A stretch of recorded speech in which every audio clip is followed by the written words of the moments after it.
Episode 15। मुहावरा, कहावत, हिकायत और विचार। देशवासियों, आदाब, सलाम, नमस्कार।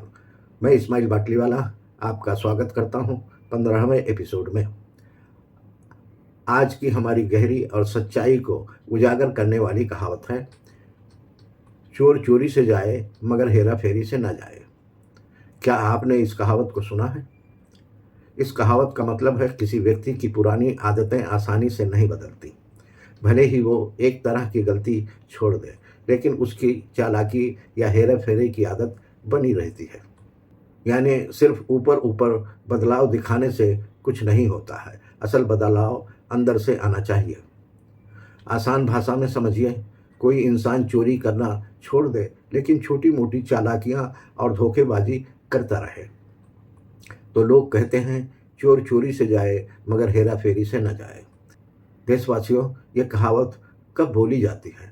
जब कोई व्यक्ति अपनी आदत पूरी तरह नहीं बदलता, जब बदलाव सिर्फ दिखावे का हो, जब पुरानी चालाकी बार बार सामने आने लगे।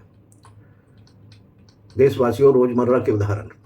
उदाहरण नंबर 1, कोई व्यक्ति गलत काम छोड़ने का दावा करे, लेकिन फिर भी छोटे छोटे झूठ बोलता रहे।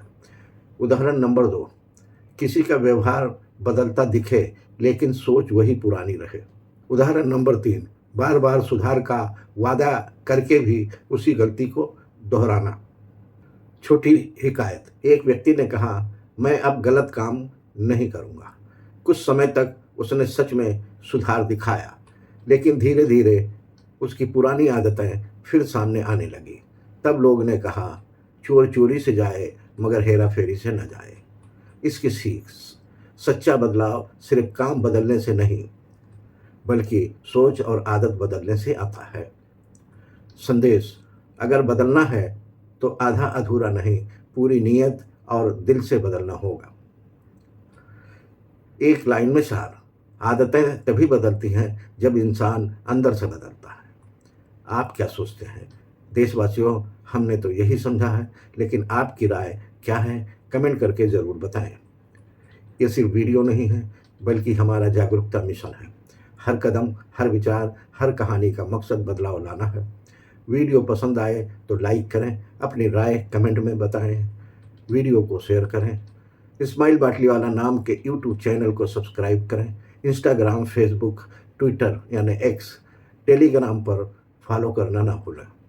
देशवासियों, मिलकर हम लोग अपनी सांस्कृतिक विरासत को जिंदा रखेंगे। कल शाम 7 बजे हम फिर मिलेंगे, एक नई कहावत, नई हिकायत और नई सीख के साथ। बहुत बहुत शुक्रिया। जय हिंद।